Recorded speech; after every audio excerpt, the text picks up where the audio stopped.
labai brangi, nes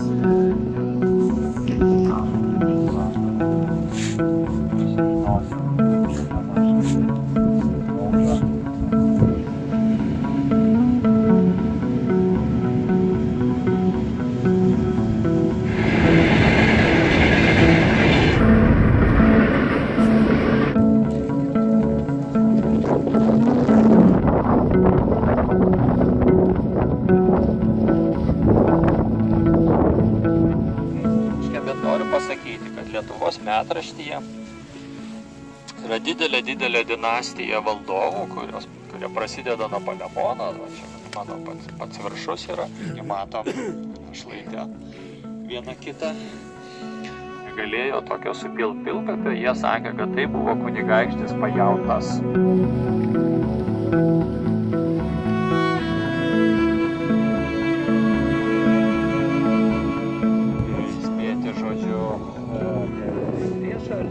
Ir panašiai.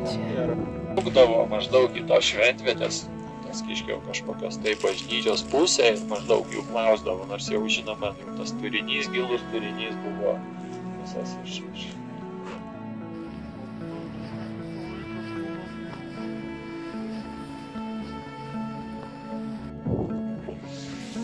Tai gaila, kad nepasisekė jų išgelbėti, tai atvažiuoja prakartą darbuoju.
Jinai turi savo vardą. Ir tas vardas nėra kažkoks labai jau, sakykime, paprastas, ar ten sakytų, paupinis kalnelis tenai, ar kažkokia tai molynė, ar smėlynė.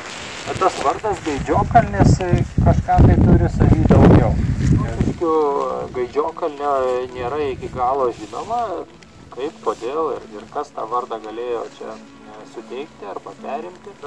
Bent keli padavimai paminėti apie tai, kad čia esą prancūzai palaidojo savo žuvusius ir sukylė šitą kalnelį.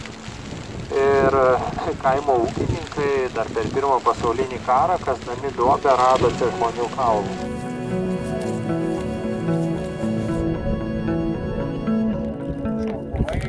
Granatų, visai kopai buvo 3 granatos, tai įsivaizduojate, kiek tu turi turėti pasiryžimo, kovoti.